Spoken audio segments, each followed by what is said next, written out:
আজকের দিনটা ছিল বিশ্বকর্মা পূজার দিন।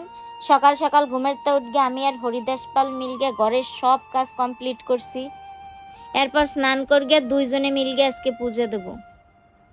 অনেকে মনে করতে পারেন যে বিশ্বকর্মা পূজা গেছে কবে আর এখন আসছে এই ভিডিও লইয়া। আসলে সংসারে অনেক কাজের চাপ, এই কারণে ঠিকঠাক মতো ব্লগ আপলোড করতে পারি না। বিশেষ করে বাবু যত বড় হইতেছে আর দুষ্টুমি তত বাড়তে আছে, ওরে সামলাইয়ে ঠিকঠাক মতো সময়ের কাজ সময় করতে পারি না। ঘরে পূজা দেওয়ার পরে এখন আমরা যাইতেছি বাড়তি তারা মায়ের মন্দিরে। মায়ের মন্দিরে যাওয়ার জন্য মনটা ভীষণ টানছিল। আমার জীবনে যদি আমারে কেউ নিঃস্বার্থভাবে ভালোবাসে তার ভিতর একজন মানুষ হইল আমার ঠাকুরমা। আর আমার ঠাকুরমা বেশ কিছুদিন ধরে অসুস্থ, তাই ঠাকুরমার জন্য মার কাছে প্রার্থনা করতে যাইতেছি। মার আশীর্বাদে আসলে সব কিছু সম্ভব। যারা অনেক আগের তা আমার ভিডিও দেখে তারা হয়তো জানবে যে আমার বাবু হওয়ার পর কান্দে নাই। হেইকেলে বরিশাল হসপিটালের তা কইছে যে আপনার বাবুর আরো উন্নত চিকিৎসার প্রয়োজন, এই কারণে ঢাকা লইয়ে যান।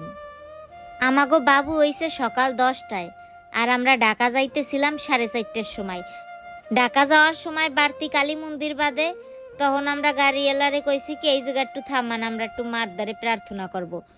যেকালে আমরা বাবুর জন্য কাঁদতেছিলাম আর মার দ্বারে বাবুরে ভিক্ষা চাইছি, হেইকেলে বাবু প্রথমবার কানগে উঠছে। হেয়ার পরের তা মার প্রতি ভক্তি বিশ্বাস আরও মনে হয় 10 গুণ বাড়গে গেছে।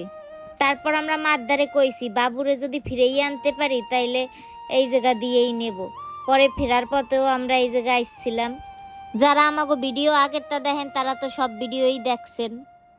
তাই আজকে ঠাকুরমার জন্য আসছি মার কাছে আবার। আমার ঠাকুরমা আমার জীবনের সব কিছু। উনি অসুস্থ হওয়ার পরের তা আমার কেন যেন মনে হইতেছে যে মার দ্বারে গেলে উনি ভালো হইয়ে যাবে। আর আমাগো বাবু আজকেই মায়েরে প্রণাম করতেছিল, কেউ শিহাইয়াও দেয় নাই, বাবু নিজের তাই প্রণাম করতেছিল। আর আমি বাবুরে কইতেছিলাম, বাবু মার আশীর্বাদে আজকে তুমি আমার কোলে আসো। কথায় আছে না ভক্তিতে মুক্তি। আমার কেন যেন মনে মনে সাড়া দিয়ে গেছে যে মার দ্বারে গেলে আমার ঠাম্মু ভালো হবে। আর আজকে যে কালে আমি ভিডিওটা এডিট করতেছি এখন, ঠাকুরমা কিন্তু আগের তা অনেক সুস্থ হয়ে গেছে। সবাই আমার ঠাকুরমার জন্য একটু সৃষ্টিকর্তার কাছে প্রার্থনা করবেন যেন আমার ঠাকুরমা তাড়াতাড়ি সুস্থ হয়ে যায়। আমি সৃষ্টিকর্তার কাছে সবসময় প্রার্থনা করি আমার আয়ু যেন আমার ঠাকুরমায় পায়। তারপরও আমি যতদিন বাঁচবো আমার ঠাকুরমায়ও যেন ততদিন বাঁচতে থাকে, কারণ ঠাকুরমারে ছাড়া আমি কিছু ভাবতে পারি না। আমার ঠাকুরমা যেরকম আমারে ছোটবেলার তা ভীষণ আদর যত্নে বড় করছে, ঠিক একইভাবে আমার বাবুরে বড় করতে আছে। অনেকেই প্রশ্ন করেন যে দিদি আপনি যখন দূরে ভিডিও করতে যান তখন বাবুরে কার দ্বারে রেখে যান? বাবুরে আমি আমার ঠাকুরমার দ্বারে রেখে যাই।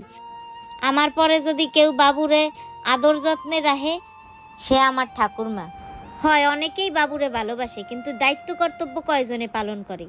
আমার পরে যদি কেউ দায়িত্ব কর্তব্য পালন করে সেটা হইলো আমার ঠাকুরমা। আমার ঠাকুরমা বাবুর জন্য সব কিছু করে। আমার ভালোবাসার মানুষরা ভালো থাকলেই আমি ভালো থাকি। আজকের ভিডিওটা এই পর্যন্তই। সবাই অনেক বেশি ভালো থাকবেন। ধন্যবাদ সবাইকে।